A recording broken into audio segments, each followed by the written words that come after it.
శ్రీ సచ్చిదానంద సద్గురు సాయినాథ్ మహారాజ్ की जय। సద్గురు శ్రీ సాయినాథుని శరత్ బాబూజీ की जय। శరత్చంద్రికలు 3వ భాగం విద్యాశక్తి। శ్రీ బాబూజీ 1983వ సంవత్సరంలో ప్రకాశం జిల్లాలోని ఒంగోలు పట్టణంలో సాయిబాబా సెంట్రల్ స్కూల్ని స్థాపించారు। ప్రకాశం జిల్లాలో అత్యుత్తమమైన స్కూలుగా సాయిబాబా సెంట్రల్ స్కూల్ పేరెన్నికగన్నది। పిల్లల విద్యా విషయంలో శ్రీ బాబూజీ అమలులో పెట్టిన నవీన దృక్పథాన్ని అలాగే కొనసాగించడానికి స్కూల్ యాజమాన్యం సిబ్బంది నిరంతరము కృషి చేస్తున్నారు। శ్రీ బాబూజీ స్కూల్ కోసం రూపొందించిన జీవితంలో నేర్చుకోవడాన్ని ప్రేమించడం, జీవితాన్ని ప్రేమించడాన్ని నేర్చుకోవడం అనే ఆదర్శం మోటో విద్య పట్ల శ్రీ బాబూజీ దృక్పథాన్ని తెలియజేస్తుంది। భక్తుడు: గురువుగారు, పిల్లల చదువు విషయానికి సంబంధించి నాదొక ప్రశ్న। మనం పిల్లలకు ఇంటి దగ్గర స్కూల్లోనూ ఎటువంటి విలువలు నేర్పాలి? గురువుగారు: ఒకరి విలువలను పిల్లల మీద రుద్దడం విద్య యొక్క ఉద్దేశం కాకూడదు। ఈ ప్రపంచంలో ఎలా నడుచుకోవాలని విషయాన్ని వారికై వారే నేర్చుకునేలా పిల్లల్ని తీర్చిదిద్దటం, వారికి ఆ సామర్థ్యాన్ని కలిగించడం విద్య యొక్క ప్రయోజనం। ఉదాహరణకు ఎలా చదవాలి, ఎలా రాయాలి, ఎలా నేర్చుకోవాలి, ఏదైనా సబ్జెక్టు గురించి మరింత లోతుగా తెలుసుకోవాలంటే వెబ్లో ఎలా చూడాలి, ఇలాంటి వాటిని పిల్లలకు నేర్పించాలి। పిల్లలను ఆలోచింపజేసేలా వారి మెదడుకు విజ్ఞాన విషయాల మేతను అందించడం నాకు ఇష్టం। బాబా గురించి కానివ్వండి, నాస్తికత గురించి కానివ్వండి, హేతువాదమైన, కమ్యూనిజమైన, అదేదైనా సరే వాటిని పిల్లల మనసుల్లోనికి ఎక్కించడం కానీ వారి మీద రుద్దడం కానీ చెయ్యొద్దు। ప్రతి విషయాన్ని వారికై వారే కనుగొనేలా తెలుసుకునేలా చెయ్యండి। వివిధ రకాలైన విశ్వాసాలను వారి మనసులోనికి ఎక్కించవలసిన అవసరం లేదు। పిల్లలకు మతపరమైన విద్యను అందించడాన్ని వ్యక్తిగతంగా నేను వ్యక్తీకరిస్తాను। నేను స్కూలును నడుపుతున్నప్పుడు కూడా ఆ విధంగా చేయలేదు। నేను స్కూలు కోసం రాసిన ప్రార్థనలో కనీసం బాబా పేరు కూడా లేదు। ఆ ప్రార్థనలో అన్వేషణ స్ఫూర్తిని, ప్రేమను మేల్కొల్పే ఒక విశ్వవ్యాపకమైన నియమాన్ని, మానవాతీతమైన ఆదర్శాన్ని వారు ప్రార్థిస్తారు। అది భగవంతుడు కూడా కాదు, అన్నిటికీ అతీతమైన ఆదర్శం। అలా చేయడాన్ని నేను ఇష్టపడతాను। పిల్లలకు నేర్చుకోవడాన్ని, ప్రేమించే గుణాన్ని అలవాటు చేయండి। ఆలోచించే సామర్థ్యాన్ని ఇవ్వండి। వారి ఆలోచనలకు పరిధులు నిర్దేశించవద్దు। భగవంతుడు అంటే ఎవరో మీరు వారికి చెప్పవద్దు। నేను చదువుకునేటప్పుడు సాయిబాబా భగవంతుడు అని నాకెవ్వరూ చెప్పలేదు। తర్వాత నేను సాయిబాబా భక్తుణ్ణి అయ్యాను। వారు పూజించే దైవాన్ని వారి వ్యక్తిగతమైన ఎంపిక కానివ్వండి। నేర్చుకోవడానికి, వారి విలువలను వారు ఏర్పరచుకొని ఆచరించడానికి అవసరమైన వాతావరణాన్ని పిల్లలకు కల్పించాలి। బాబా కూడా అదే చెప్పారని నాకు అనిపిస్తుంది। భక్తుడు: మా పిల్లలు నేర్చుకోవడానికి అనువుగా ఉండేటటువంటి అలాంటి వాతావరణాన్ని మేము ఏర్పాటు చేయడం ఎలా? గురువుగారు: పిల్లల యొక్క ఆలోచన ధోరణి స్వేచ్ఛగా ఉండాలి। వారి యోచన స్వతంత్రంగా ఉండాలి। భగవంతుడు ఉన్నాడను, లేడను, ఇలా రకరకాలైన సిద్ధాంతాలను మనమే పిల్లలకు బోధిస్తే అది వారికి స్వేచ్ఛనిచ్చినట్లు ఎలా అవుతుంది? మనం చిన్నపిల్లల మనసులపై అటువంటి భావాలను రుద్దితే అది వారి స్వతంత్ర ఆలోచన ఎలా అవుతుంది? నేనైతే అటువంటి సిద్ధాంతాల గురించి వారికి చెప్పను। వారికి తెలుసుకోవాలన్న కోరిక ఉంటే ఆ కోరికను అనుసరించి వాళ్ళు ముందుకు వెళ్తారు। నా దృష్టిలో అది స్వేచ్ఛగా యోచించడం అంటే। భక్తుడు: నిజమైన విద్యను అందించడం అంటే మన పిల్లలను ప్రశ్నించడానికి ప్రోత్సహించడమే అంటారా గురువుగారు? గురువుగారు: అవును, ఆ విద్య స్వేచ్ఛగా పరిపూర్ణమైన వికాసం కలిగించేలా ఉండాలి। అది సదురు వ్యక్తిపై ఆధారపడి ఉండాలి। ప్రతి పిల్లవాడికే కాదు, పెద్దవాళ్లకు, ప్రతి మనిషికి ఆ అవకాశం, ఆ ఎంపిక ఉండాలి। ప్రతి విషయాన్ని ప్రశ్నించడమే సరి అయిన పద్ధతి। పిల్లలను ప్రతి విషయాన్ని ప్రశ్నించనివ్వండి। గురువుగారు: పిల్లలు వాళ్ళ స్కూలును ఇష్టపడాలి, వారికి స్కూల్ అంటే ఇష్టాన్ని కలిగించే విషయాలు ఏమిటి? పిల్లలు స్కూల్ అంటే టీచర్ అనే అనుకుంటారు. కాబట్టి టీచర్ ఆత్మీయంగా ఉండాలి. అంతేగాని బెత్తం పట్టుకొని వారు భయపడేలా ఉండకూడదు. పిల్లలకు టీచర్ పట్ల ఇష్టముంటే టీచర్ చెప్పే చదువును కూడా ఇష్టపడతారు. టీచర్ అంటే భయపడుతున్నారనుకోండి, పిల్లలు స్కూల్ అన్నా అక్కడ చదువుకోవడం అన్నా భయపడతారు. చదువు పట్ల వారికి ఏహ్యభావం ఏర్పడుతుంది. పిల్లలకు టీచరు నచ్చిన మరుక్షణం అన్ని సమస్యలు పరిష్కారమైనట్లే. కాబట్టి ఇదే ప్రధానమైనది. వారికి టీచర్ అంటే ఇష్టం ఉండాలి. టీచరు వారికి నచ్చిన హీరోలానో హీరోయిన్లానో ఉండాలి. అప్పుడు క్రమశిక్షణ నేర్చుకోవడం అంటే ఇష్టం అన్నీ వాటంతటవే వస్తాయి. స్కూల్లో ఇంటిగంట కొట్టగానే పిల్లలు ఎలా స్పందిస్తున్నారో చూడండి. పిల్లలు హోర్మంటూ స్కూల్ అయిపోయింది అని ఆనందంతో అరిచారంటే మనం విఫలమైనట్లే లెక్క. పిల్లలు స్కూల్లో సంతోషంగా ఉండాలి. ఎంతో మంది పిల్లలు క్లాసులో ఆనందంగా ఉంటున్నారు. మంచి మార్కుల కోసమో ర్యాంకు కోసమో ఊరికినే అలా స్కూల్కి వెళ్ళి చదువుకుంటున్నారు. తర్వాత ఎంట్రన్స్ పరీక్షల్లో మంచి కాలేజీలో సీట్ తెచ్చుకొని చివరిగా అమెరికాకు వెళ్తారు. ఇదే నేటి భారతీయ యువతకు ఉంటున్న కళ. నేను ఏమంటానంటే విద్యను ఆనందదాయకంగా ఉండేలా చేస్తే వారు సులభంగా సహజంగా విజయం సాధించి తీరుతారు. విద్యను ఆనందదాయకంగా చేయడం అంటే వారిని విజయం సాధించనీయకుండా చెయ్యడమని కాదు. అలా చదువుకున్న పిల్లలు బయట ఉండే పోటీ ప్రపంచంలో కూడా ఖచ్చితంగా రాణిస్తారు. భక్తుడు పిల్లలు నేర్చుకోవడాన్ని ఇష్టపడేలా ప్రోత్సహించడానికి అవసరమైన వాతావరణం ఎలా ఉండాలి? గురువుగారు, ఎక్కడైతే విద్యాబోధన చక్కని ప్రణాళికతో సాగుతున్నప్పటికీ పిల్లలకు మనం బోధిస్తున్నామన్న సంగతే తెలియకుండా ఉంటుందో అది ఆదర్శవంతమైన వాతావరణం అంటే. తమకై తామే ఇష్టపడి నేర్చుకుంటున్నామనే భావన పిల్లలకు ఉండాలి. అంతేగాని తప్పనిసరి కాబట్టి నేర్చుకుంటున్నాం అనిపించకూడదు. ఎవరైనా సరే వారికి కావాలనుకుంటేనే ఏదైనా నేర్చుకోవడం జరుగుతుంది. అంతేగాని తప్పనిసరి నేర్చుకోవాలంటే నేర్చుకోలేరు. పిల్లలకు నేర్చుకోవడానికి స్వేచ్ఛ ఉండే వాతావరణాన్ని కల్పిస్తే అదే సరి అయిన వాతావరణం. అంతేగాని తప్పదు కాబట్టి విధి లేక నేర్చుకోవడంలా ఉండకూడదు. అటువంటి వాతావరణాన్ని సృష్టించడం అనే ఆదర్శం గొప్ప ఊహే కావచ్చు. గురువుగారు నవ్వుతూ, కానీ ఆచరణకు ఆదర్శానికి మధ్య సమతుల్యాన్ని సాధించడానికి ప్రయత్నించాలి. భక్తుడు పిల్లలు చక్కగా నేర్చుకోవడంలో మేము వారికి ఎలా సహాయపడగలం? గురువుగారు పిల్లలలో కుతూహలాన్ని, జిజ్ఞాసను, తెలుసుకోవాలనే తపనను, ప్రశ్నించే స్ఫూర్తిని కలిగించి తద్వారా నేర్చుకోవడం పట్ల ఇష్టాన్ని పెంపొందించాలి.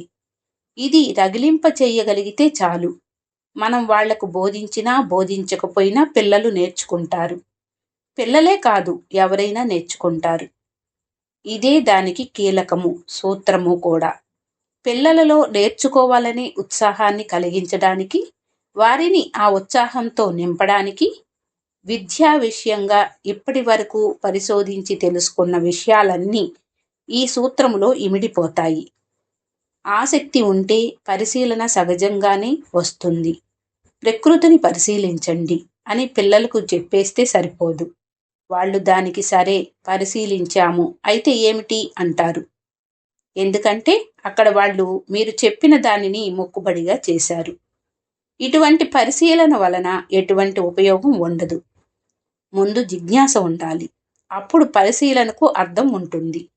పరిశీలన యొక్క ఉద్దేశం నెరవేరుతుంది. నేను చెప్పేదేంటంటే ముందు మనం పిల్లలలో ప్రశ్నించే స్ఫూర్తిని రగిలించాలి.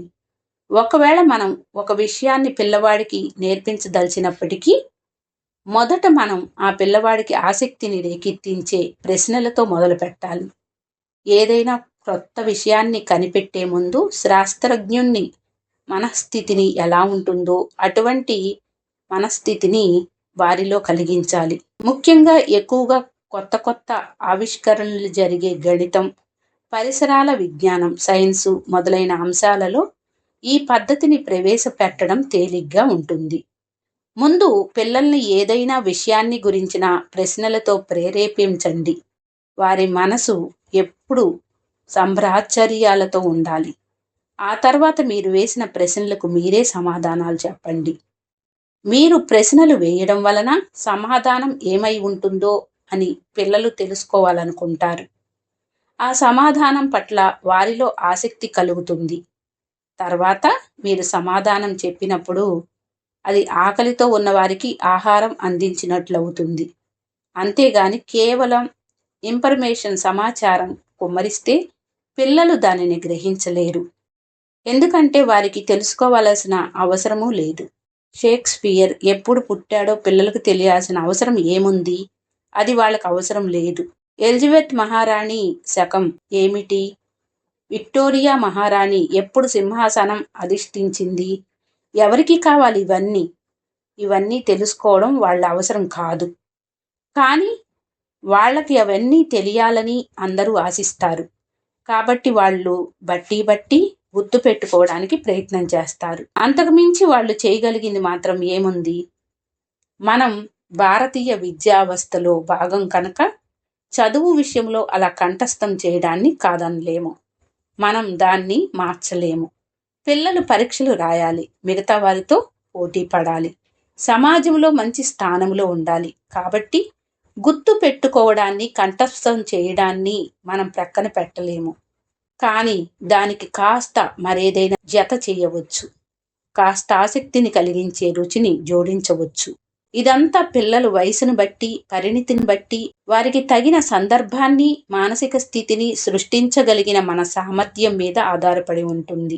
నేను మీకు కొన్ని చిట్కాలు మాత్రమే ఇస్తున్నాను. ఇవి అందరి పిల్లలకు అన్ని సందర్భాలలో ఒకే విధంగా వర్తిస్తాయని కాదు.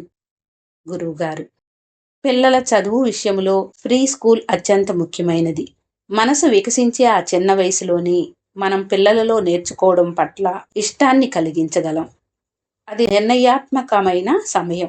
నేర్చుకోవడం కన్నా కంటతా పెట్టడం మీదనే దృష్టి పెట్టడం వలన అసలు నేర్చుకోవడం పట్లే ఇష్టాన్ని కోల్పోయిన వారిని నేను చాలా మందిని చూశాను. పిల్లలు ఎలా నేర్చుకుంటారో గమనించండి. పిల్లలే కాదు, మనమైనా సరే. ముందుగా పిల్లలు వస్తువుల పేర్లు గుర్తిస్తారు. ఇది కుర్చీ, ఇది టేబుల్, ఆయన ఫలానా, ఇది ఇల్లు, అది చెట్టు అని వస్తువులను గుర్తించి తర్వాత వారి మాతృభాషలో మాట్లాడటం మొదలు పెడతారు. అది ఇంగ్లీష్ అయినా తెలుగైనా. చిన్నపిల్లలు వ్యాకరణబద్ధంగా చక్కగా మాట్లాడతారు. అలాగని వారికి వ్యాకరణం తెలుసా? చిన్నపిల్లను మీ నాన్న ఎక్కడికి వెళ్ళాడు అని అడిగితే మా నాన్న ఆఫీస్కి వెళ్ళాడు, మా నాన్న ఢిల్లీకి వెళ్ళాడు అని చెబుతుంది. స్త్రీ పురుష లింగభేదాన్ని జరిగిపోయిన కాలాన్ని సరిగ్గా చెబుతుంది. తనకు అవన్నీ ఎలా తెలుసు?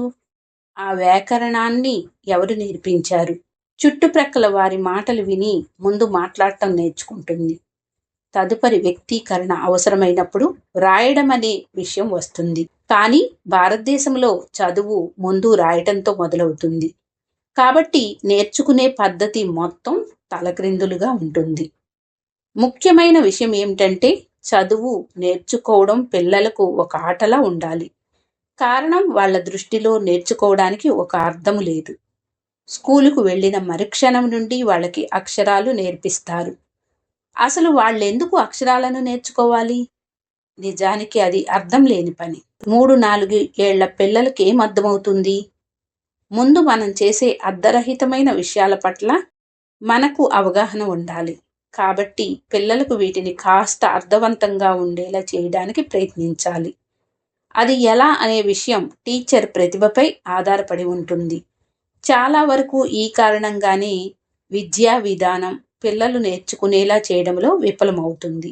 చాలామంది పిల్లలు చదువుల పట్ల విముఖత చూపడానికి కూడా కారణం ఇదే.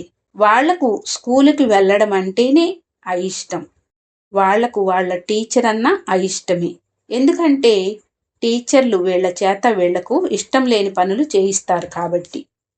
నేర్చుకోవడాన్ని అర్థవంతంగా ప్రయోజనకరంగా మార్చడం ఎలా? మనం చేయగలమా?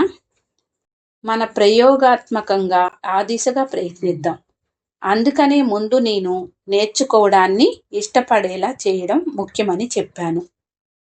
పిల్లలకు తమకు బోధిస్తున్నారు అనే విషయమే తెలియకుండా ఉండడం చాలా ముఖ్యమైన విషయం. ఆటలు, పాటలు, కథలు ఇలా రకరకాల మార్గాల్లో చెప్పవచ్చు. చూసేవాళ్లకు వీళ్ళేమీ చెప్పడం లేదనిపించవచ్చు. ఈ ఆటలు, పాటలు, నృత్యాలు ఏమిటి అనుకోవచ్చు. కానీ ఇటువంటి వాటి ద్వారానే పిల్లలు సహజంగా నేర్చుకుంటారు. పిల్లలు అలా సహజంగా నేర్చుకోవడమే నాకిష్టం. భక్తుడు: ఒక తల్లిగా నా పిల్లలు చదువులో బాగా రాణించాలని నా కోరిక. పిల్లలకు అలాంటి కోరిక లేకపోయినా నాకు అలా ఉండడం సరి అయిందేనా? గురువుగారు: మనం చిన్న పిల్లలులాగా ఉన్నప్పుడు మన విషయము అంతే కదా. తల్లిదండ్రుల పిల్లల కోసం ఆశించేవన్నీ పిల్లలకు ఇష్టమైనవిగా ఉండవు. అప్పుడైనా ఇప్పుడైనా అది ఒకటే.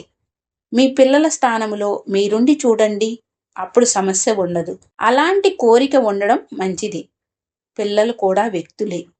వారికి ఒక వ్యక్తిత్వం ఉంటుంది. పిల్లలకు వారి గురించి వారిదైన ఒక స్వీయ ఊహారూపం ఉంటుంది. వారి కోరికలు, వారి కారణాలు వారికి ఉంటాయి. మీకు మంచిది అనిపించిన దాన్ని వారికి అందించడానికి మీకు సాధ్యమైనంత మేరకు ప్రయత్నించండి. మనం దాని గురించి ఎక్కువగా ఆందోళన పడాల్సిన అగత్యం లేదు అన్న విషయాన్ని మాత్రం గుర్తుంచుకోవాలి. భక్తుడు: మనం పిల్లలను చదువుకోమని బలవంతం పెట్టవచ్చా? గురువుగారు: పెట్టవచ్చు. పిల్లలకు సహాయం కావాలి కాబట్టి మీరు సహాయం చేయవచ్చు. మనం వాళ్ళని ప్రేమిస్తాం కాబట్టి బలవంతం పెడతాం. తల్లి తన బిడ్డకు నడక నేర్పాలని ప్రయత్నిస్తుందనుకుందాం. తానేదో శిక్ష విధిస్తున్నానని ఆ తల్లి అనుకుంటుందా? ఆ చిన్న పాప తడబడి పడిపోతుంది, కొన్నిసార్లు గీచుకుంటుంది, దెబ్బలు తగులుతాయి. అయినప్పటికీ తల్లి ఇలా రా, నడు నడు అని ప్రోత్సహిస్తుంది. ఆ పాప నడిచి దగ్గరికి వచ్చేటప్పటికీ ఈమె మరో 3 అడుగులు వెనక్కి వేసి వచ్చేయ్ వచ్చేయ్ అంటుంది. అలా వచ్చి వచ్చి సరిగ్గా పట్టుకునే సమయానికి మళ్ళా వెనకకు వెళ్ళి వచ్చేయ్ వచ్చేయ్ అంటుంది. ఆ తల్లి తన బిడ్డను శిక్షించడం లేదు, పీడించడమూ లేదు. అలా చెయ్యడాన్ని తాను ఇష్టపడదు కూడా. తన ఉద్దేశం అది కాదు. తన బిడ్డ ఒక్క ముఖ్యమైన విషయం నేర్చుకోవాలని ఆశిస్తుంది. చూడడానికి ఆ తల్లి పాపకు దూరంగా వెళ్ళిపోతున్నట్లు, బాధ పెడుతున్నట్లు, పరీక్షిస్తున్నట్లుగా కనిపిస్తుంది. మీ విషయమైనా అంతే. ఒకవేళ మీరు 3 అడుగులు ముందుకేసినా సద్గురువు 3 అడుగులు వెనక్కి వేసి మళ్ళీ రా అంటారు. ఏం చెయ్యాలో ఆయనకి తెలుసు. భక్తుడు: నా పిల్లలు మంచి నైతిక విలువలతో పెరగడం నాకు చాలా ముఖ్యం. పిల్లలను అలా విలువలతో తీర్చిదిద్దడం ఎలా? గురువుగారు: నైతిక విలువలను సైన్స్లా బోధించాలి. సైన్స్ అంటే స్వేచ్ఛగా ఆలోచించడం, ప్రశ్నించడం, పరిశోధించడం. నైతిక విలువల గురించి వారే స్వయంగా ఆలోచించి వాటి గురించి తెలుసుకునేలా, వాటిని పరిశోధించేలా మీరు చేయగలగాలి. అది నిజంగా నైతిక విలువలను బోధించడం. అంతేగాని ఊరికే అబద్ధాలు చెప్పవద్దు. పెద్దలను, ఉపాధ్యాయులను గౌరవించాలి అని నోటి మాటగా చెప్పడం కాదు. నైతికత గురించి, మానవ విలువల గురించి వారితో మాట్లాడండి. అవి ఎందుకు అవసరమో వారికి తెలియజేయండి. నాకు స్వేచ్ఛగా ఆలోచించడం అంటే ఇష్టం. పిల్లలకు శాస్త్రవేత్తల గురించి తెలియజేయండి. బాబా జీవితం గురించి, రమణ మహర్షి, వివేకానందుల జీవిత చరిత్రల గురించి మాత్రమే కాదు, న్యూటాన్, ఐన్స్టీన్ల గురించి కూడా చెప్పండి. వాళ్లలో కొత్త విషయాలను కనుగొనటం, సాహసం చేయడం అనే స్ఫూర్తిని నింపండి. వారికి గొప్ప శాస్త్రవేత్తలు, గొప్ప మహాత్ముల జీవితాలకు సంబంధించిన సినిమాల్ని చూపించి ఒక్క విషయం గురించి గట్టిగా చెప్పండి. అదే సాహసం. మీరు వాళ్లలో ఆ సాహసాన్ని, ఆ తెగువను కలిగించగలగాలి. ఇవి నైతిక శాస్త్రాలంటే. అంతేగాని సిద్ధాంతీకరించబడిన శాస్త్రవాక్యాలు గాని, సూత్రాలు గాని కాదు. గురువుగారు: చిన్నపిల్లవాడు ఎలా పెరిగి పెద్దవాడవుతాడో గమనించండి. ఒక దశకు చేరుకునేటప్పటికీ వాడు ఆట వస్తువులతో ఆడుకోవడాన్ని ఇష్టపడడు. ఎందుకంటే కాస్త పరిణితి వచ్చి నిజమైన ప్రపంచం నుండి ఆనందం పొందడం మొదలుపెట్టాక ఆట బొమ్మలు అంత ఆకర్షణీయంగా కనిపించవు, అంత సంతోషాన్ని ఇవ్వవు. అందుకని అవి నెమ్మదిగా ప్రక్కకెళ్ళిపోతాయి. ఎదుగుదల అలా జరుగుతుంది. ఒక మొగ్గకుండే రేకులను చేతులతో విప్పి దానిని రాత్రికి రాత్రి పువ్వుగా మార్చలేము. అది పువ్వుగా మారడానికి కావలసిన మంచి ఎరువు, నీళ్లు, సూర్యరశ్మి ఇలాంటి వాటినన్నిటినీ అందివ్వాలి. అప్పుడు ఆ మొగ్గ తనంతట తానే వికసించి పువ్వుగా మారుతుంది. విద్య విషయంలో శ్రీ బాబూజీ దృక్పథానికి వారు స్థాపించిన సాయిబాబా సెంట్రల్ స్కూల్ ప్రార్థన అద్దం పడుతుంది. ప్రతిజ్ఞ: నా మనసు ఎప్పుడూ జిజ్ఞాసను నేర్చుకోవాలనే దృక్పథాన్ని కలిగి ఉండాలి. అర్ధరహితమైన వ్యర్థాచారాలతో, మూఢ విశ్వాసాలతో నా వివేకాన్ని అంధకారం కానివ్వను. నా మనసును ఎప్పుడూ సంకుచిత భావాలకు, వికారాలకు, జాతి, కుల, మత, వర్గ, ప్రాంతీయ భావాలకు లోను కానివ్వను. నేను నా దేశాన్ని ప్రేమిస్తూ ఒక ఆదర్శ ప్రపంచ పౌరునిగా ఎదిగేందుకు శ్రమిస్తాను, ప్రయత్నిస్తాను. ఇతరుల నుంచి నేను ఏది ఆశిస్తానో అదే విధంగా నేను ఇతరుల పట్ల నడుచుకుంటాను. నాకు గాని, నా ఉపాధ్యాయులకు గాని, లేదా నా తోటి విద్యార్థులకు గాని అపకీర్తిని కలిగించే ఏ పనులు నేను చెయ్యను. నా మనసులో అధైర్యమునకు తావు లేకుండా ఎప్పుడూ తల ఎత్తుకొని జీవిస్తాను. మనందరం గర్వించే విధంగా నా పాఠశాలను ఒక అందమైన, ఆనందమైన ప్రదేశముగా ఉంచేందుకు నిరంతరము శ్రమిస్తాను. ఇదే నేను భక్తిపూర్వకంగా చేసే ప్రతిజ్ఞ. నా హృదయ ప్రార్థన. శ్రీ బాబూజీ. శ్రీ సచ్చిదానంద సద్గురు సాయినాథ్ మహారాజ్ కీ జై. సాయినాథ్ అని శరత్ బాబూజీ కీ జై.